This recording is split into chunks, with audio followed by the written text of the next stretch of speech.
What's up, guys? Welcome to the Baitman TV. And I usually don't do these intros, but got a really special video today. This is part 2 of Pickwick. But the reason I'm doing this, I really want to thank my buddy Monti Mac. He owns Mallard Estates Outfitters in West Tennessee. So do me a big favor. Go like his Facebook page. I'll link it in the description. And give a thumbs up for Monti for going out with me and my man Jake Lawrence here on the Tennessee River, Lake Pickwick. This is part 2. Yes, I know it's been a while since I uploaded the first one, but I've been super busy. Want to apologize to all you. Get back into this smash fest. As always, I'll leave links to the baits in the description. Be sure to leave a thumbs up, share the video, and comment about your favorite fishing trip of the year. What is the most bass you caught this year?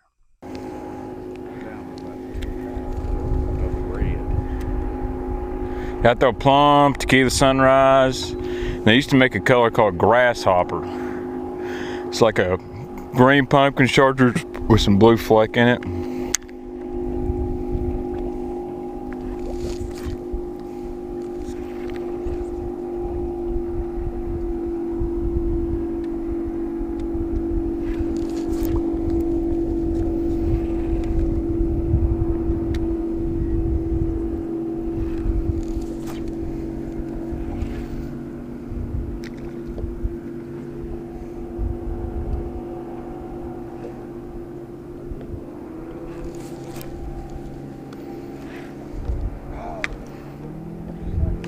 There he is, stroking the worm.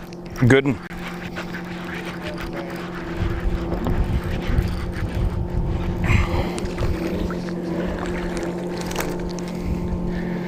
Here's boys, ringworm fish number 1.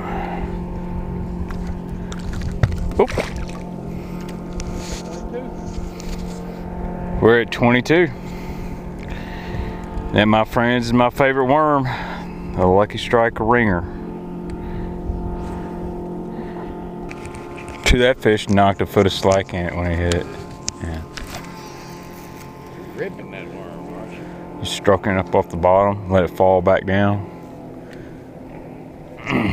The problem is, if they start biting it real good, I'll be through that pack in about 40 minutes. Yeah, they are. I guess their body's so thin, really.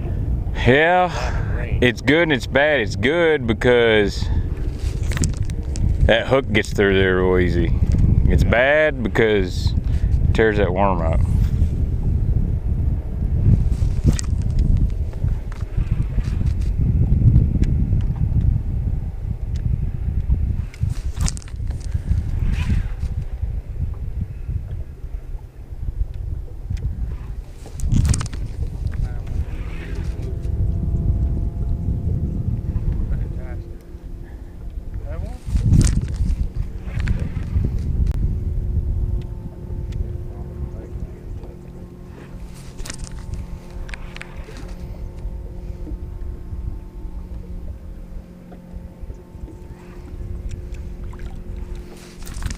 There's one. Look at that sumbitch there, Monty. Look at that, a baby cat. Yeah. How in the world did he get that whole damn worm? Look at that. Is the whole worm in his mouth or broke off? It's broke off. That is, I don't know. That's a damn pet is what that is. Golly, he just had a bad day. That's the kind that offend you and put you in the hospital. Golly. Oh. And ruined you gray worm. Yeah. Talk to me, buddy. I'll get that hook out. Don't offend me. Yeah, good little catfisher.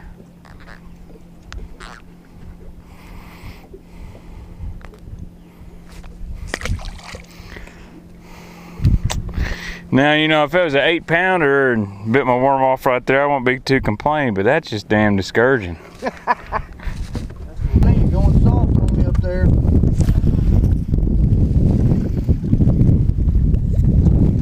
Gonna have to get with the damn program. Oh, good bite. Behind. Thanks, Jake. Reminded me. Oh, that's Look at here. Come on. 23, Michael Making Jordan. Our numbers suck. That's around here 3 or 4 times. Yeah, oh yeah. Before we load up. Hey, Monty. Old Baxter sounds like a damn duck guide. Ah, you knocked him down. We'll count that one. Got him. Yeah. Yeah, that's Knocked right. down 72, picked up 13 today. Uh-oh.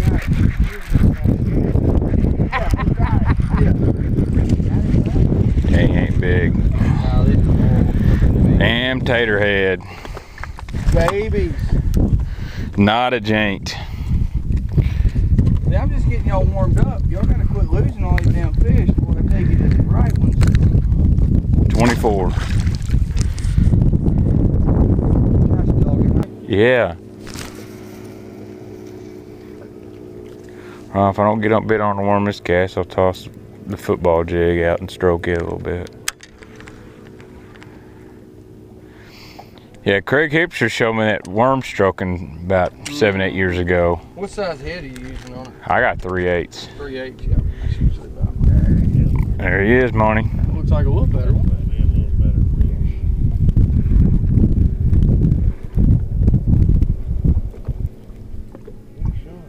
fish. I'll have you another kitty. Oh, not a bad one.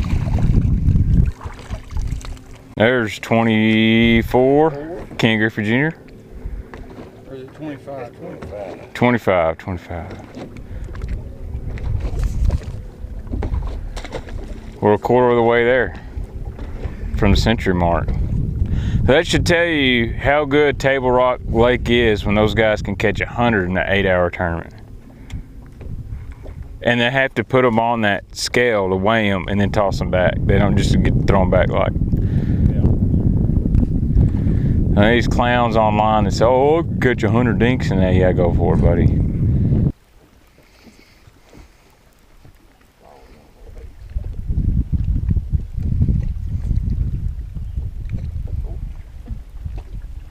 Good.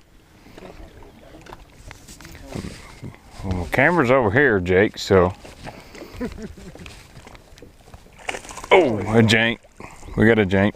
Oh, we got a double Jaint. Double Jake. Jane alert. Jane alert. I'm not going to try to lip either of these just to let you know.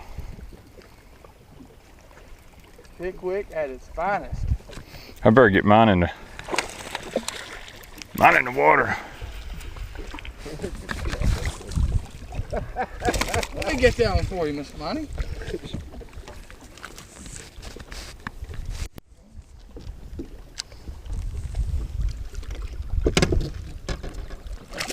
Another good one. How about that, bud? Let me get a picture real quick before y'all release these fish. You know we're supposed to have another one of these? Yeah. Baitman? Well, you know, somebody's got to use the That's camera. right. 3, 2, 1. All right, y'all good. Back in there. Man, once you get them fired up on it, Jake got another one. Jane alert. We got another Jaint. Oh, he's gonna come. Oh. Oh gosh, that's a big old spot. Look at that giant spotted bass. Hippopotamus.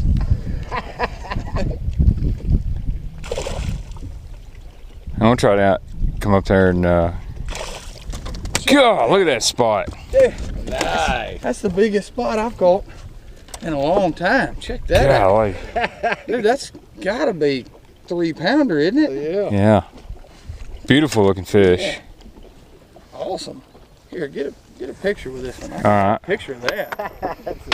I gotta catch a damn fish. Pardon my French. There went my wedding ring. My wife will be happy about. It's all Tell you right. what, let me get back here with this one.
Here we go.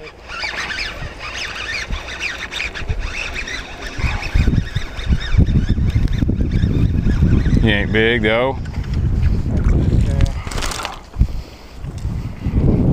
Well, that's what happens when you throw the football jig, I guess. You just catch small ones.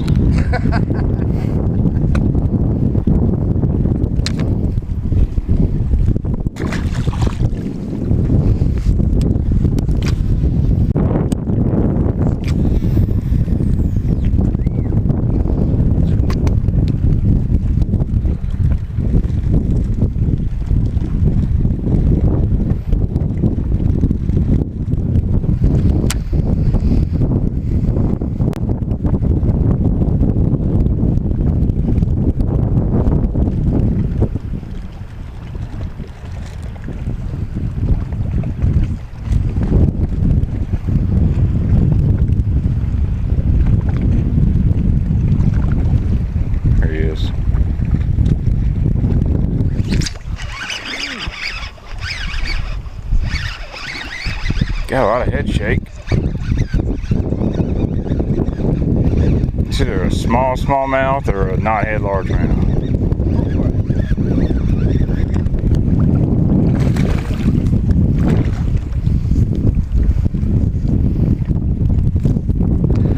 Knothead largemouth. Huh? What is that jig? This is a Jim Moyna.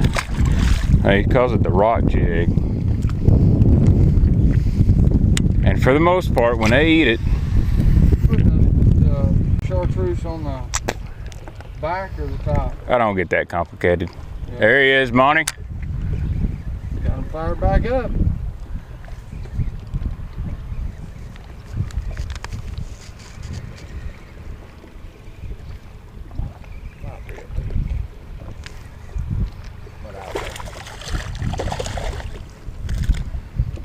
We need to get them big ones going again.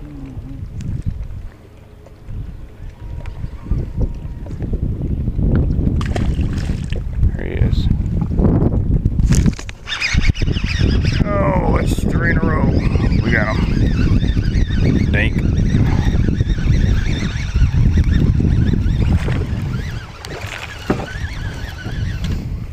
Here's number 33. No Jaints. But they're biting. Check my line. Line is good.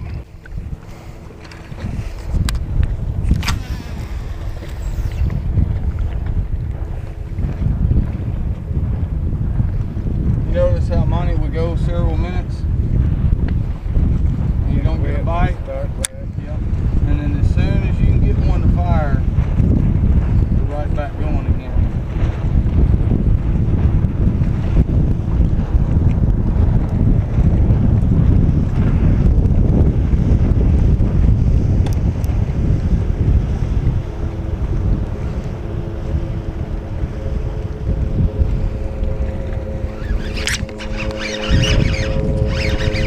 Better one here, I think.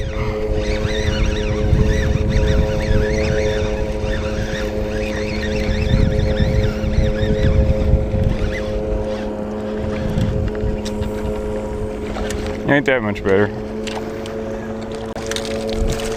34.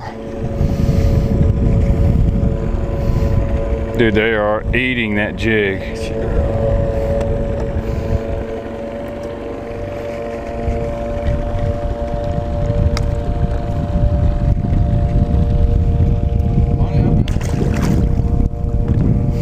Gotta check my line here. I've got the cast figured out to get a bite. Yeah, why do you think I'm standing right here? Hey, buddy.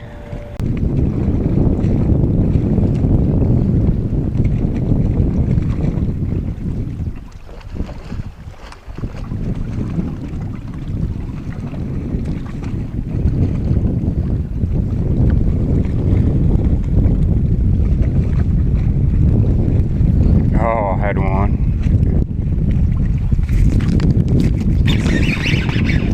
Come over here, good one. Oh, Jaint. Finally, I got me one. Oh, damn it! Damn it! That's what I get for trying to make sure he's on video. That was a good one. We got everything in. We'd already have it right at 20, I think. Yeah. Golly. Baxter with the old man hook set. That's what I didn't want to. I didn't want to hit Jake in the head. Dude, I'm way behind you. Didn't want to hit Jake in the head. That was a different bite. That one didn't thump it. It just got real heavy. It just got heavy.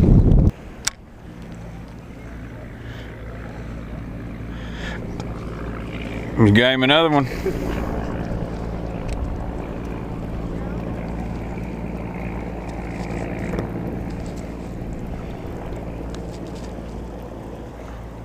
yourself, baby. Now we got fired up.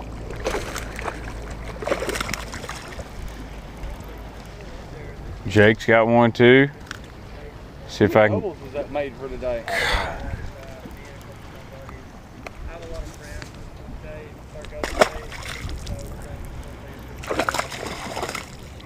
Y'all gonna make me get that football jig back out. Number 51. Jeez.